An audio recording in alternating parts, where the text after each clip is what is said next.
나 맨날 피곤한데 왜 검사하면 이상이 없죠? 약국에서 정말 많이 듣는 말입니다. 그런데 이런 분들 중에는 나중에 불면, 두통, 예민함, 가슴 두근거림, 심한 경우 실제 간 수치 이상까지 이어지는 경우도 있습니다. 몸은 이미 오래전부터 계속 신호를 보내고 있었던 건데요. 자도 피곤하고, 밥 먹고 나면 졸리고, 눈이 쉽게 피로하고, 작은 일에도 짜증이 늘고, 밤이 되면 더 지치는 분들이 있습니다.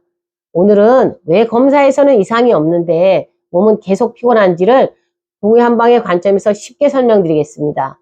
특히나 검사에서는 이상이 없는데 계속 피곤한 분들, 보약을 먹어도 좋아지지 않는 분들, 쉬어도 회복되지 않는 분들은 오늘 내용을 꼭 끝까지 들어보시면 좋겠습니다.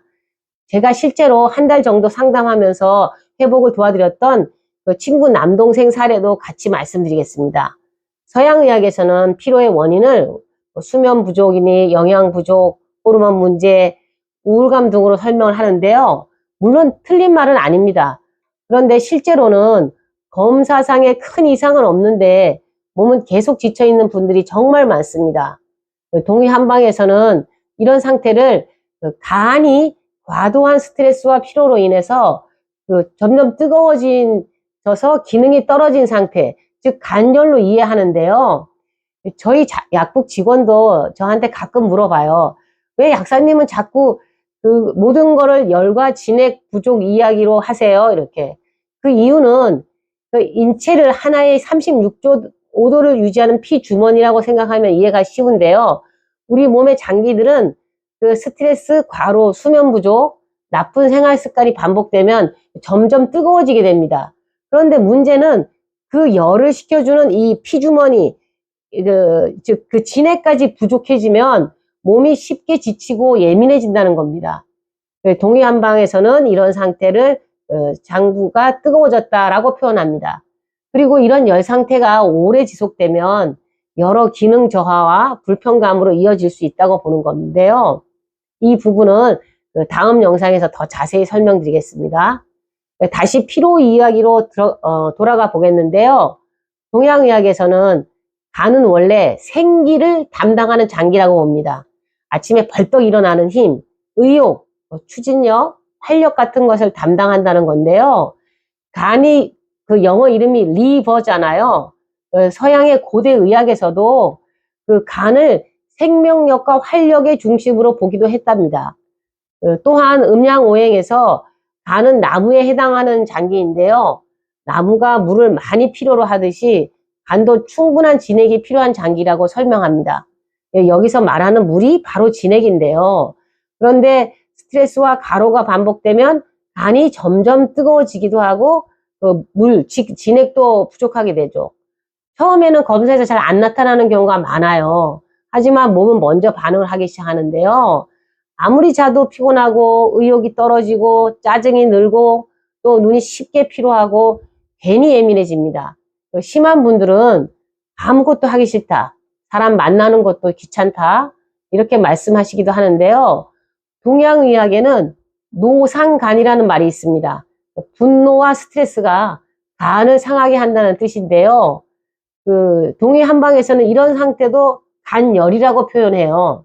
쉽게 말하면 간이 과도한 스트레스와 피로로 인해 뜨거워지고 기능이 떨어진 상태로 이해하는데요.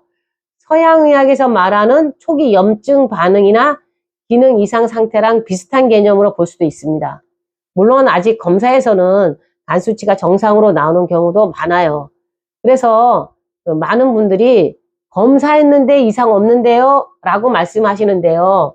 동의한방에서는 이런 상태를 검사 이전 단계의 기능 전환이나 불균형 상태로 해석하는 거예요.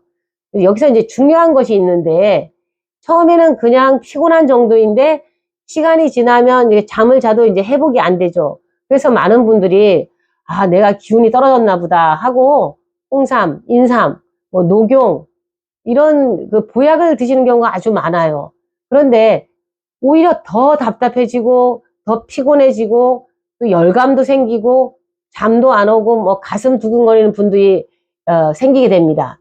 이미 몸에 그 열이 많은 상태, 즉 간열이 많은 상태인데 계속 뜨거운 성질의 그 생약제들을 넣어주니까 더 힘들어지는 경우가 있는 거예요. 그래서 실제로 약국에서도 보약 먹어도 피로가 안 가셔요 하고 말씀하시는 분들을 꽤 보는데요. 제가 처음 말씀드린 친구 남동생도 비슷한 경우였습니다. 사업 스트레스가 굉장히 심한 상태였는데요. 아침에 일어나도 개운한 날이 없고 점심만 먹으면 졸려서 차에서 잠들고 짜증도 늘고 주말에는 하루 종일 누워만 있었다고 해요. 그래서 병원에서는 큰 이상이 없다고 했고 또 피곤하니까 홍삼이나 영양제도 먹어봤는데 오히려 더 답답하고 이제 잠이 안 왔다고 하는 거죠.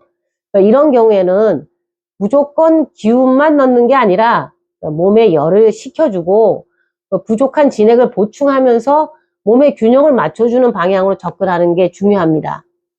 저 역시 약국에서 이제 이런 분들을 많이 상담해 드리면서 간의 열을 다스리는 방향으로 접근했을 때 오랫동안 회복되지 않았던 그 피로가 좋아지는 경우를 많이 봅니다. 특히 스트레스로 인한 만성 피로, 또 쉽게 짜증나는 피로, 자도 회복되지 않는 피로에는 이런 방향으로 접근하는 것이 중요한 경우가 많았습니다. 물론 사람마다 상태가 다 다르기 때문에 무조건 아무거나 드시는 것이 아니라 현재 몸 상태를 잘 보고 접근하는 것이 중요합니다. 만성 피로는 단순히 그 피곤한 병 이렇게 볼 문제가 아닐 수 있어요. 몸이 이대로 가면 안 된다 하고 이제 신호를 보내는 걸 수도 있죠. 다시 한번 정리해 드리겠습니다. 검사에서는 이상이 없는데 계속 피곤하다면 몸의 균형이 무너지기 시작한 초기 상태일 수도 있습니다.